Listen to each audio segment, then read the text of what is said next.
সঙ্গীত অনুরাগী বা বোদ্ধাদের অনেকেই তাকে পপ আইকন হিসেবে বিবেচনা করে থাকে।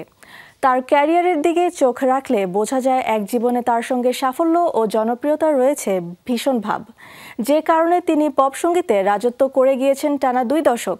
তিনি ব্রিটনি স্পিয়ার্স, মার্কিন এই পপ তারকার 44তম জন্মদিন আজ। 1981 সালে 2 ডিসেম্বর জন্ম ব্রিটনি জেন স্পিয়ার্সের।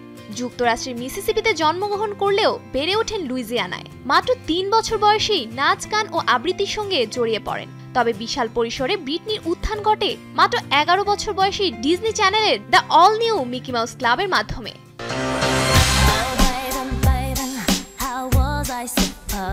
1999 সালে জিভি রেকর্ডস থেকে ব্রিটনি নিয়ে আসেন তার প্রথম একক album baby one more time.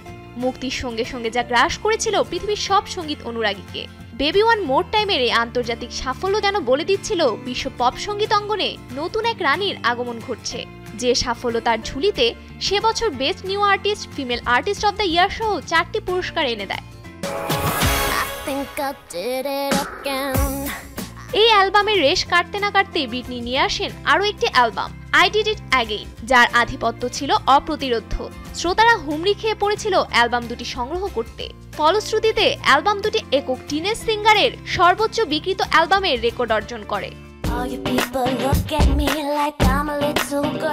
এরপর আর পেছনে ফিরে তাকাতে হয়নি তাকে। উপহার দিয়েছেন I am slave for you এর মতো অসংখ্য মন মাতানো গান এবং Britney in the zone, blackout, circus, Britney জিনের মতো শ্রোতাপ্রিয় অ্যালবাম।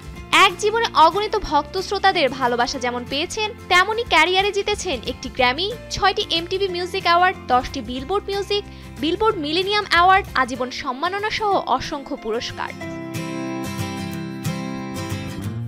এত অল্প বয়সে বিশ্ব তারকা খ্যাতির কিছু বিপদ থাকে, ব্রিটনিও এর বাইরে নন। মাদক, বিবাহ বিচ্ছেদ, গর্ভপাত ও আবার বিয়ে তাকে সঙ্গীতের আড়ালে রাখে কিছুদিন।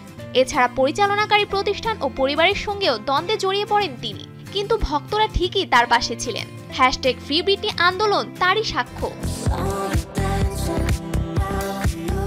সৃষ্টিশীলদের প্রতিভা ছাই ঢাকা আগুনের মতো, কিছু সময়ের জন্য কেউ আড়ালে যেতে পারেন। 2022 সালে আবারও গান নিয়ে ফিরেছেন তিনি। বিশ্বনন্দিত শিল্পী স্যার এলটন জনকে নিয়ে প্রকাশ করেছেন হোল্ড মি ক্লোজার। পরের বছর 2023 সালে পুরনো সঙ্গী উইল আই এম এর সঙ্গে প্রকাশ পেয়েছে তার নতুন গান মাইন্ড ইউর বিজনেস।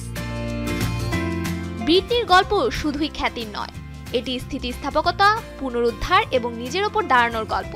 সময় বদলেছে, শিল্প বদলেছে, কিন্তু পপ সংস্কৃতিতে ব্রিটনি স্পিয়ার্সের প্রভাব আজও অনস্বীকার্য। তিনি প্রমাণ করেছেন, ঝড় যতই তীব্র হোক, সত্যিকারের তারকা কখনো নিভে যায় না।